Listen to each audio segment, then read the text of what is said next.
Welcome back everyone to another video.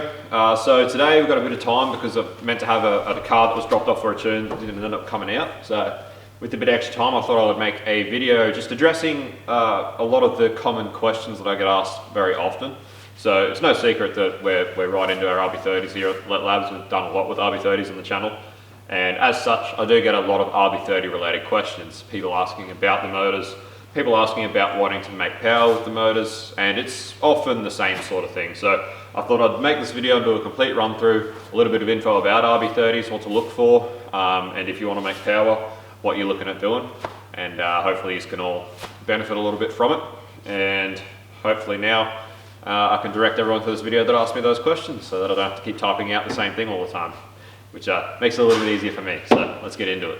So obviously the most common thing people are going to be doing with these things is whacking a turbo on them. So right here we've got an R31 that belongs to a customer of ours that we did some work on, did a quick tune on with a NIS tune in it. And he has turboed his engine in his R31. So the RB30s came mainly in three things in Australia. It was the R31 Skyline, the VL Commodore, and the GQ Nissan Patrol. So the VL era of RB30s are commonly referred to as the Series 1 motor, and they came in two sort of iterations. You had the A6, which was the naturally aspirated version of the VL, and the A8, which was the factory turbo option. So in those Series 1 blocks, the A6 does not have the threads tapped into the bosses on the block for your turbo provisions. So it does not have threads for your oil feed and your oil return or your water feed. The factory turbo A8 motors had those provisions, and that was that was a key difference in that era of motor. So your A8 had factory lower compression pistons. It also had a slightly different oil pump, and a few other differences. Had a different intake manifold, obviously the factory turbo manifold and turbo fitted, and just a non-intercooled factory turbo setup with a crossover pipe with a T3 Garrett turbo. So that turbo setup on the factory ones isn't good for big horsepower applications, but we are talking about a 35-year-old turbo setup, so you can't expect those old stock setups to really be that good for big power. But anyway, so those VL era Series 1 A6 blocks are a bit hard to work with if you are looking to turbo, simply because you have to machine or find another source for your turbo feed for oil and water, etc. It's not impossible to do, but it just makes it a little bit more difficult. Now, the Skyline and GQ Patrol were all what we call the Series 2 blocks. So in the Series 2 blocks, all of them were naturally aspirated, but all of them had the provisions for turbo. So all of the Series 2 blocks have your water feed and oil feed tapped into the block. So it's a lot easier to turbo these motors. So the GQ motors are what was called an RB30S, I believe, which is a factory carbide version of the RB30, so they were not injected. So your Skyline here was the Series 2 injected motor, very, very common in Australia, easy to find, and this is one of the reasons they're so cheap and easy to get, but still a very capable motor nonetheless. So that's your main differences in the blocks, what you're looking for there. To my knowledge, don't quote me on this one, I'm not 100% sure internet, to my knowledge all of the Series 2 though are all the same compression ratio, pretty much all the same. It's just that obviously with the carbide one you had a different intake again. But to my knowledge, apart from that, pretty much all the same. So that covers the basis of different RB30 generations and iterations of the motor. So let's move on to what you're looking at if you want to turbo one of these things. So let's talk about, I suppose, your first iteration of very, very small amount of power if you're going to do a very basic turbo setup such as this one. Now, the first thing you're going to be looking at is your ECU. So the factory naturally aspirated computers in these cars, they have been known to be able to run a turbo. There are a lot of people out there that have ran small amount of boost on those ECUs and not had problems. However, from a tuning perspective, for myself, it's not a matter of if it's going to damage your motor, it's a matter of when. So personally, I'm a big advocate for just doing it right the first time as far as the ECU and fueling goes. So my recommendation is to, if you're on a really tight budget, you can look at a NIS tune board. The NIS tune do make a board to go on these ECUs. That is what this car is fitted with. The drawbacks of NIS tune is that you are limited to an AFM, so they are not a speed density capable computer. But apart from that, you're looking at aftermarket things like Haltech and that. So if you're going to be wanting to get some the most potential out of your RB30 turbo setup, you're definitely going to want to get something decent in the ECU aspect of things. So the next most obvious thing you're going to be looking at is obviously your hot side and your turbo. So every turbo car needs a turbo, right? So the hot side in this car is a very, very simple setup. this here we have a factory cast VL turbo manifold. Now these things they're not the best flowing manifold. However, there are plenty of people out there that have made great numbers on these manifolds. Aside from that, they're cheap, they're easy to get, and they are strong and reliable as. Being a big cast manifold, it's very hard to break these things.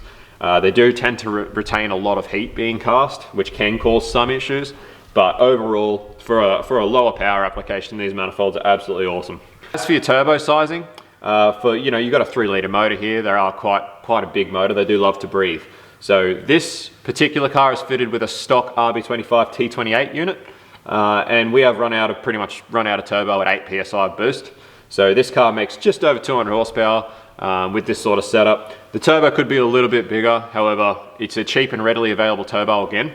That is relatively reliable, even though they're quite an old unit. It's all genuine parts, they're quite reliable, and another easy to get readily available turbo that will bolt straight to the manifold. This turbo on this setup is capable of this car going to around 225 horsepower-ish at the wheels.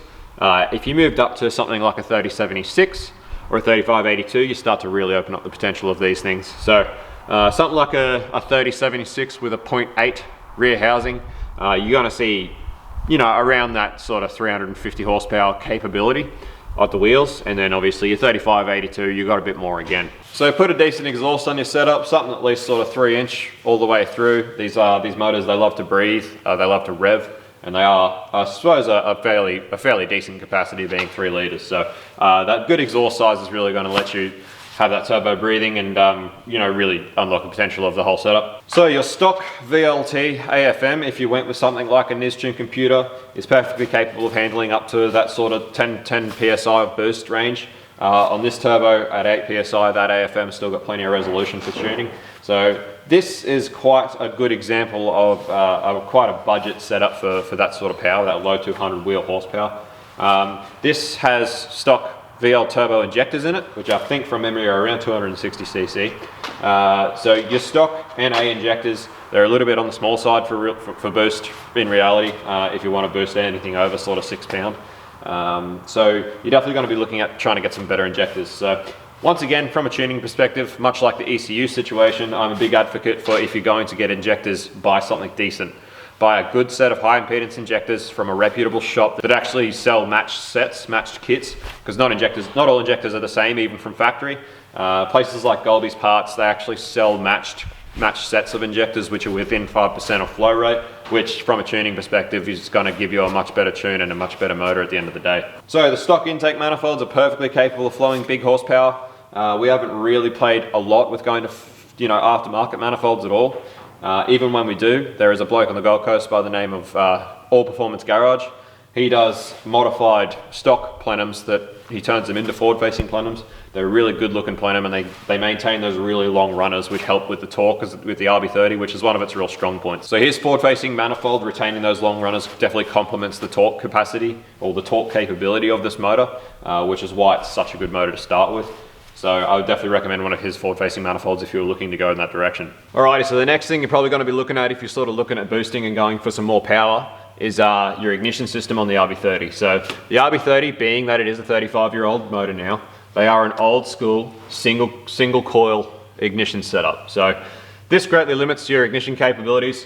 With an upgraded coil, we have seen close to 400 wheel horsepower fine, with some nice tight plug gaps. But if you really want to push these motors, you're definitely going to be looking at upgrading your ignition system. Part of that comes with definitely upgrading your ECU.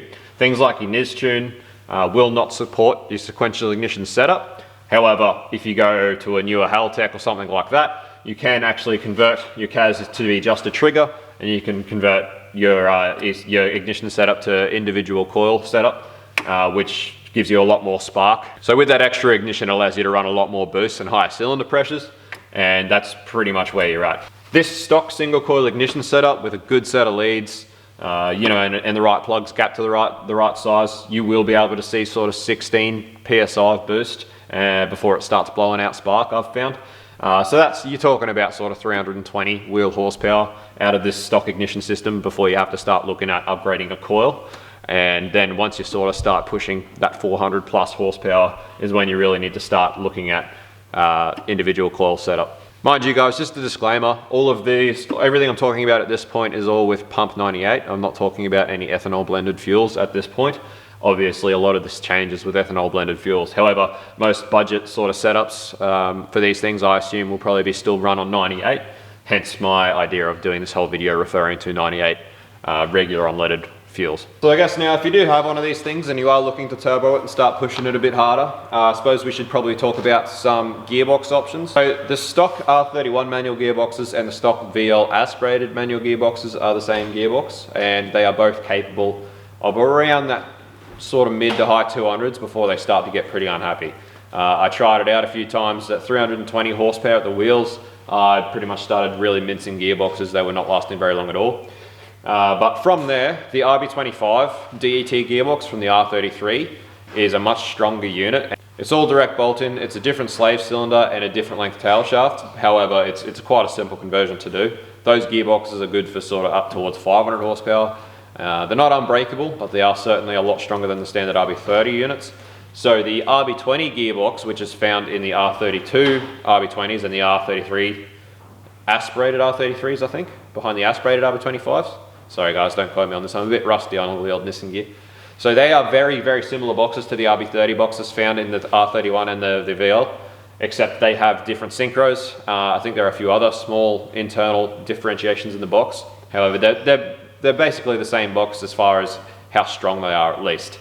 I'm pretty sure that the RB20 has better synchros and it's a nice smoother shift, but at the end of the day, you are still going to be looking at breaking those gearboxes as you approach that 300 horsepower at the wheels mark. Alright, so I suppose we should talk a little bit about the actual motor and the capabilities of the engine itself. Now these motors do benefit a great deal from a good cam setup. However, being that cams are quite expensive and you can just sort of make more power by throwing boost at these things, we generally see it's not a very common thing to be done unless people are using them for drag applications, etc. So as far as your completely stock motor, personally I find that the completely stock motor is very, very fine and healthy to be pushed up to about 12 PSI of boost with a stock cam in it. From there you start to get some problems with your head gasket and head bolts. But if you upgrade your head gasket to a multi-layer steel, a decent unit, the Nitto ones seem to be the best I've found, and a good set of head studs such as ARPs, you're then good for a lot more boost, you know, up towards sort of 25 plus PSI of boost. As far as the differences between the factory turbo and the aspirated motor, they are the same rods. The pistons are more or less just as strong as each other, except for the factory turbo ones are a lower compression. Even then, the high compression motors are not actually that high compression by today's standards. 35 years ago, fuels were very different, and low compression was much more necessary for turbo setups back then. However, the quality of fuels and ECUs and tuning methods that we have these days, the stock compression ratio of the naturally aspirated motors is very favorable for turbo setups, and they do respond very well to boost. So as far as the stock rods go, they are good for sort of around about that 500 horsepower mark. After that, you're starting to play with fire as far as how long your rods will last.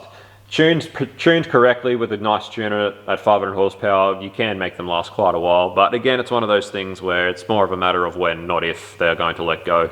Stock pistons, like most pistons, it's not so much a power issue that holds them up. It's more of a tune related thing. If you tune correctly on the cast pistons and you're not getting any knock, your pistons can be pushed sort of as far as your rods will go. The other thing with the stock rods and these things is we have found that the stock rods and rod bolts are good for around that 7,500 RPM. Any more than that and your rod cap starts to get pretty unhappy, and that's when you start letting rod caps go. The stock cranks in these motors are good for, you know, 800 horsepower plus. It's been well known for people to push into the 4-figure horsepower area with the stock cranks, so they are very capable. The blocks are the same, you know, there's been well documented of drag people pushing these blocks pretty far. Again, we're talking about, you know, if you're looking at this sort of horsepower potential, you're probably not going to be watching my video here. So I'm sort of keeping to that 500 horsepower or less, which is what people are going to be looking at as far as just a budget street or drifting setup is concerned. But yeah, we're talking here about a lot more sort of drag orientated big horsepower stuff, in which case a lot of those people are going to be knowledgeable already or talking to people who are. Righto guys, so I guess that pretty much concludes the video. I hope I answered a lot of your questions. I suppose in conclusion, if you're looking for that sort of 200 and low 200 horsepower mark, something like a stock RB25 turbo and a stock VL turbo manifold, a half decent exhaust setup, and some injectors and, you know, quite a cheap ECU will get you there. You can do that on the stock RB30 or RB20 box, no worries at all. And that's a lot of fun in the street.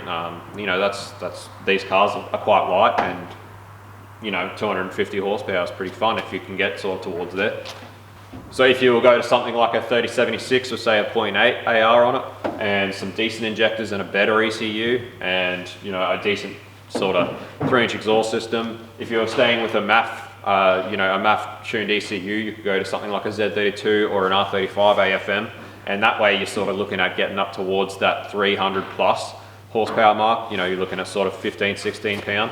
Again, for that sort of power, I would recommend going to a head gasket and head studs just to keep things reliable. But then you're going to have a sort of low 300 horsepower car. Your gearbox at that point, you're going to be wanting to start looking at going to an RB25 box.